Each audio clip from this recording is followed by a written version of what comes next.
Guys, you know what time it is. Halloween season. Get yourself a beer, get comfortable, get jiggy with it. We're gonna get a little spooky, but not too spooky, because we're only talking about an 8-bit game today. Nothing too crazy, no Splatterhouse, no Clock Tower. If you can listen to the music, you might tell exactly what it is. You got keen ears and if you've played it before.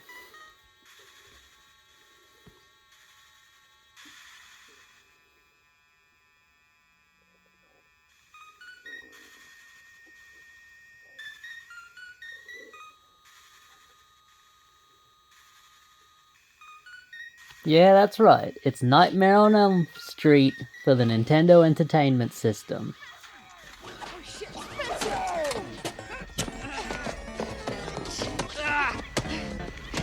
Come on, John. Get out of here now, Tracy. Now. Hey, you forgot the power glove. Ow! Boing, boing, boing.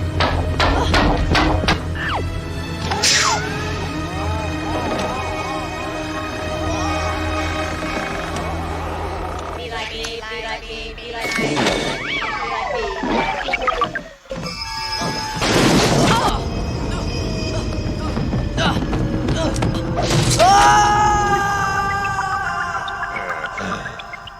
What do you know? I beat my high score. Classic, man. You know, I always remember him saying, "Now you're playing with power," but maybe that's just like a Mandela effect and I don't really remember it. Let me guys know if you guys remember that too. I remember him saying, "Now you're playing with power," like the old Nintendo commercials. So, if you're looking to get a copy of the game, it's a lot more expensive than it ever used to be.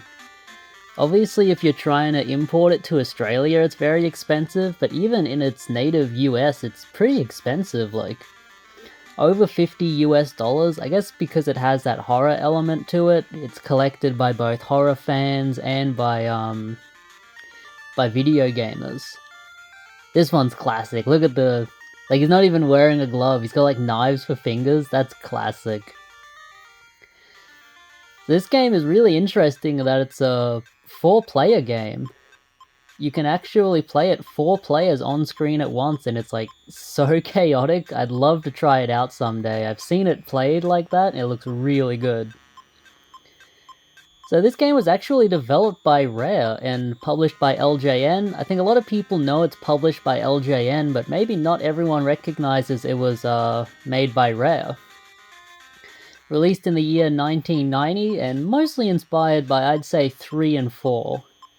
I believe there was an element in those movies of like the Dream Warriors and fighting back against Freddy, and that's something that's definitely present in this game.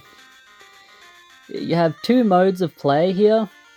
So you start off on an overworld kind of deal, and you can go into various stages, but you can only go into one stage at a time. I don't know if it's randomized, it seemed random.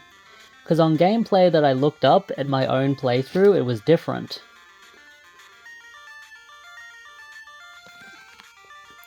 And you gotta beat these bosses to get, like, keys. When you get the keys, it unlocks the next level. Some levels look kinda samey. Like, a lot of the houses look similar. There's 3 house levels, which are kinda all the same. The bosses were something that was a little bit disappointing, I'd say. Some of them take forever to beat, like, you beat the boss, you get the key, and you move on to the next level. The music in the game is, like, excellent. Like, I'd say really excellent. You've maybe been listening to it now. I'd say the Junkyard is, like, the best music in the game. Like, I don't know if I'd go as far as to say it's as good as Castlevania music. Like, if you're looking for 8-bit horror, like, some of the best music on the system, I'd say. A lot of variety, too. I like the Junkyard and the Cemetery levels and the soundtracks that play in them. I love the black background, the little stars on the night sky. One thing I wanted to mention though, where the hell is Elm Street? Do you know any street that has a, a graveyard, a high school, a junkyard, a flowing river going through it? This is like the longest street of all time, and it's got all of these different things on it. The main objective in these levels is obviously to find the key to get to the next one. But you also have to go through the level collecting Freddy's bones. So you collect the bones and then you can like go to the next part of the stage. Sometimes there's like multiple parts, other times there's just the one and then you have a boss fight. But you have to collect all of the bones. It's not a hassle, it's just like something you gotta do to progress through, and it's not like super difficult or anything.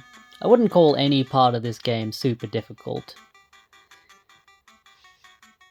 One of the cool elements in this game, something that helps separate it from other platformers from the time, is that there's the level and then there's like an alternate level. You're in the normal world, and if your sleep meter goes down to 0, you enter the dream world.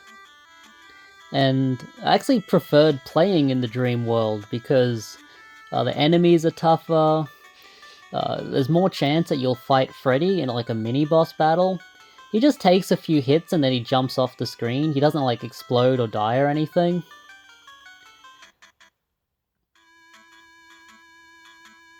He is pretty tough though, like most of the bosses are pushover, using any superpowers at all. I was actually really surprised when I found out you could use superpowers. I went into this game totally blind.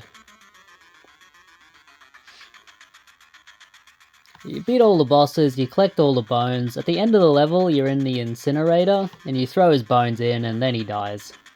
The evil is purged, fire purifies all. It leaves you a little stinger at the end, but nothing crazy.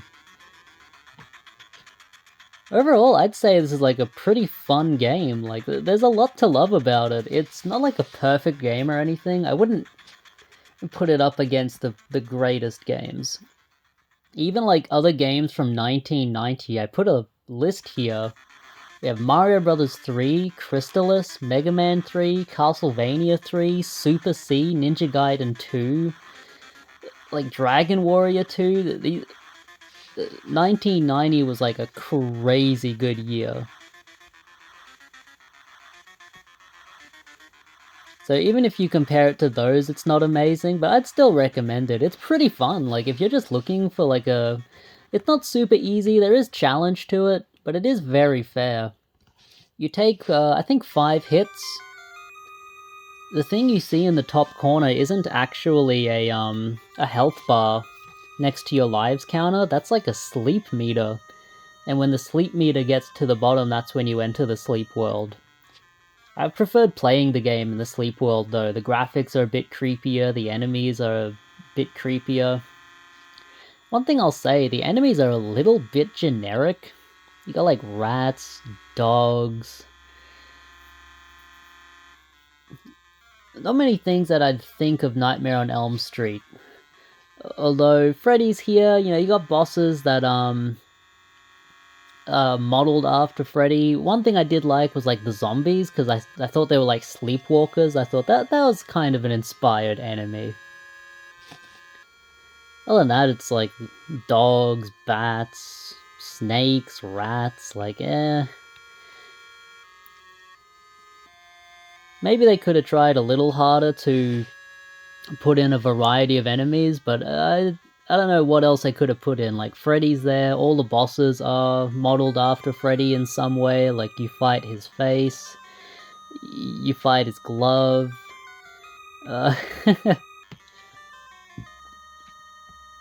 For an 8-bit game, I guess they did the best with what they had, and like this could have been a lot worse. Compare this to a lot of other tie-in games, like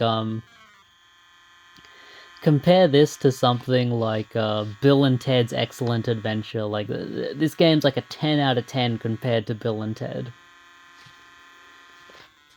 And the game is very fair. It's not overly tough. When you defeat a boss, it refills your sleep meter and also gives you a free extra life, which is good. If you lose all of your lives, I think you have to replay the game. I don't think it continues, but I never found that to be a problem. I was never that challenged that would have to be a problem. When you get hit, you get a nice little invincibility frames, which is always good in a game like this.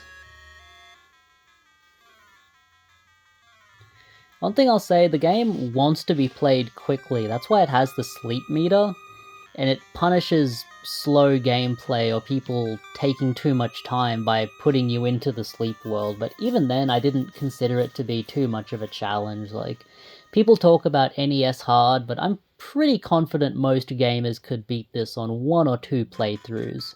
Maybe 1 playthrough to kind of get the gist of the game, and then another playthrough where you're actually taking it serious and you're trying to win. One thing I didn't like were instant death hazards, and I found those really annoying. Bottomless pits are always annoying. Spikes are always annoying. These falling water droplets will just instantly kill you and take a life, and I hated that. I thought that was so cheap. Did not like it at all. Didn't like it. They've got a lot of power-ups too, and you collect various power-ups to do things like reducing your sleep meter. You collect cups of coffee, which is inspired. That's straight out of the movie. The first movie. She takes out the coffee from like under her bed or whatever. Like the mother takes the coffee jug out of her bedroom and then she pulls another one out from under her bed. They got a boombox too, which wakes you up. When you're in the dream world, you collect the boombox, then you go back to the normal world. Although in the dream world, you can play as, this is straight out of Nightmare on Elm Street 3 and 4. You can play as like various like superhero characters. You have a ninja, a karate guy, a wizard, a like a sports star who throws javelins, or maybe he's supposed to be like a warrior throwing spears, something like that. So that's why I liked playing in the dream world more, because you had more abilities and it felt like the gameplay opened up a bit more. In the regular world, all you can do is punch, and the punching is quite satisfying. It does take a little while to get the timing down, and you do get hit quite often when you don't understand the timing. He like winds it up for half a second before he throws it, and that's when you hit the enemy. Sometimes it feels like the enemy is unavoidable. I had a scene where I left the house after beating a boss. You get teleported right outside of the house after collecting the key. And then the enemy's just right there. You can't really avoid it. And that was pretty frustrating, but it didn't happen. Maybe twice it happened in the whole game. The game can be beaten pretty quickly, maybe in about an hour, maybe 2 hours if you're struggling, but no more than 2 hours.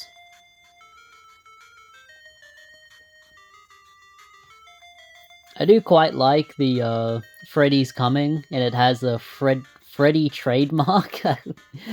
I guess you couldn't call something Freddy back in the day without it infringing on that trademark, which I've always thought is kind of funny. And his little boss battle is fun. He's not super tough. You face him at the end of the game as well, but he's not like a super tough boss. You hit him a few times and he jumps off the screen.